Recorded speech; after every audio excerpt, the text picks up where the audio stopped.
Level 1, the Analyst. You are 22 years old. You have a first-class degree in mathematics from a Russell Group university. You applied online through the Civil Service Jobs portal. The application form took 4 hours. The vetting process took 11 months. You have just been cleared to Developed Vetting Standard. It is the highest security clearance in the United Kingdom. Fewer than 100,000 people in the country hold it. You are now one of them. Nobody outside your immediate family knows where you work. You told them you work for the government. That is all you are permitted to say. Your first day at the Government Communications headquarters in Cheltenham, Gloucestershire, begins at 8:30 in the morning. You collect your pass from the gatehouse. The building you enter is circular. It is known internally as the Donut. It was opened in 2003 and cost £337 million to build. You will spend the majority of your working life inside it. Your starting salary is £29,547. It rises to £35,632 on completion of your probationary period. This is a civil service salary at GCHQ band B level. It is not exceptional by private sector standards for a mathematics graduate. You did not apply for the money. You applied because of what the job is. What the job is cannot be fully described in a job advertisement. The advertisement said signals intelligence. It said protecting national security. It said working at the forefront of the most sensitive information gathering operation in the United Kingdom. All of that is true. None of it describes what it actually feels like to sit at a terminal in Cheltenham on a Tuesday morning and read something that most people do not know exists. You learn quickly that the work is not what popular culture prepared you for. There are no car chases. There is no field work. There is a screen, a data set, and a question that your country needs answered. Your job is to find the answer before it becomes irrelevant. This happens faster than you expected. Almost nothing waits for you to be ready. Your first year is probationary and structured. You rotate through different analytical functions: signals collection, data processing, pattern analysis, report writing. You are assessed continuously, not just on technical output, but on judgment, the ability to distinguish what matters from what does not. In the intelligence community, this distinction is not obvious, and the cost of getting it wrong is not academic. You have also, in your first year, begun to understand the culture of GCHQ in a way that no briefing document prepared you for. It is quieter than you expected. The building is open plan. The canteen is unremarkable. People bring their own lunches. The person sitting next to you in the canteen may be working on something that will appear in a prime ministerial briefing by Friday. They eat their sandwich regardless. You learn to do the same. The organisation recruits people who are exceptional at specific things: mathematics, languages, engineering, linguistics, cybersecurity, pattern recognition. It does not recruit people who are merely competent at all things. Whatever you are exceptional at is the reason you are here. The organisation knows this. It expects you to know it too. Level 2. The Senior Analyst. Promotion to Band C, the Senior Analyst grade, is performance-based and typically takes 3 to 5 years. Your salary rises to between £38,000 and £48,000. You now lead analytical work on a specific target set, a country, a network, a communications infrastructure. You are not told everything about why your target matters. You are told what you need to know to do your job. The principle of compartmentalization is not bureaucratic inconvenience. It is the mechanism that protects the entire operation if any part of it is compromised. You have developed, by this point, a way of holding the work that allows you to leave it at the gatehouse when you exit each evening. Not perfectly, not always, but functionally.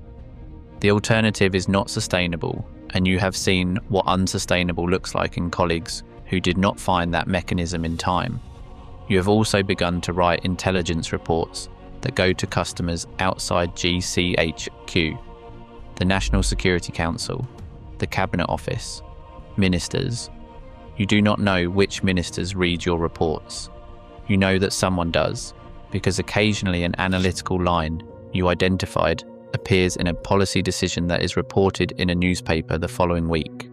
You read the newspaper article on your commute home and say nothing to the person sitting next to you on the train. This is normal. You have adjusted to normal. There is one other thing that adjusts at this grade: your understanding of what you do not know. Junior analysts arrive believing the intelligence picture is comprehensive. Senior analysts understand that what GCHQ sees is a fraction of what is happening, and that the fraction is not randomly distributed. It is the fraction that someone has decided to try to collect. What is not being collected is a question that occupies senior analysts considerably more than the answer to what is. Level 3. The team leader. Band D. Your salary sits between £48,000 and £60,000. You manage a team of analysts. Your job is no longer primarily analytical. It is managerial, strategic, and increasingly political in the institutional sense. You are responsible for the output of your team, the welfare of your team, and the professional development of your team. What makes this specific is the nature of what your team is doing. Analysts working on the most sensitive intelligence targets in the world carry a particular kind of occupational weight. Part of your job is to ensure that weight is distributed in a way that people can carry. GCHQ has invested significantly in staff welfare in recent years. Mental health provision, flexible working, diversity and inclusion programs. This investment is not purely altruistic. The organization understands that the analytical capability it requires cannot be sustained in people who are not supported. You manage accordingly. You also, at this grade, begin to interact regularly with partner agencies. MI5, MI6, the Defense Intelligence Staff. GCHQ is the Signals Intelligence Agency. What it collects, it shares with those who act on it. The relationship between collection and action is the central dynamic of the British intelligence community, and you are now close enough to it to feel the friction where the two meet. You have also developed, at this grade, a specific and rarely discussed skill: the ability to write a sentence that is entirely true, entirely complete, and entirely uninformative to someone without the appropriate clearance. This is not deception, it is precision. The intelligence community runs on precision. The difference between what can be said and what must be protected is a line you navigate every day. You navigate it without thinking about it because you have been navigating it for nearly a decade. Level 4. The section head. Band E, or Senior Civil Service Pay, Band 1. Your salary sits between £60,000 and £85,000. You are responsible for an entire analytical section covering a major intelligence requirement. At this level, you attend the Joint Intelligence Committee, not as a participant, initially as a briefer. You present your section's analytical judgments to the most senior intelligence consumers in the United Kingdom government, the National Security Advisor, senior ministers. You have 12 minutes. You have prepared for those 12 minutes for 3 days. You answer their questions with the precision that the environment demands and the honesty that the job requires, even when honesty means saying that you do not know. Not knowing is the correct answer more often than anyone outside the intelligence community understands. The intelligence picture is always incomplete. The analytical judgment is always probabilistic. The question is not what is certain. The question is what is most likely given what you can see, and what the cost of being wrong in each direction would be. You have been making this calculation for over a decade. You have been right more often than wrong, not always. Level 5. The Director, Senior Civil Service Pay Band 2. Your salary sits between £85,000 and £115,000. You lead a major directorate within GCHQ, cyber operations, signals collection, technical development, counter-terrorism intelligence. Each directorate has hundreds of staff, significant budget, and operational responsibilities that run continuously regardless of the calendar. You also carry, at this level, a public accountability that does not exist at lower grades. GCHQ appears before parliamentary committees. Its annual report is published. The Intelligence and Security Committee scrutinises its activities with access that no other parliamentary committee has. You prepare for those appearances. You answer what can be answered. You decline, carefully and without apology, what cannot. You have been at GCHQ for over 20 years. You have watched the threat landscape change more than once. The targets of 20 years ago are not the same as the targets today. The methods are not the same. The technology is not the same. What has not changed is the fundamental requirement. Someone needs to know what is happening in places and communications that are not meant to be seen.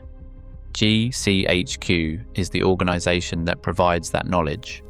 You have spent your career providing it. There is a specific kind of professional loneliness that comes with this career at senior levels. You cannot discuss your work at dinner. You cannot mention it to old university friends who ask what you do. The achievements that define your career are achievements that will never be publicly attributed to you.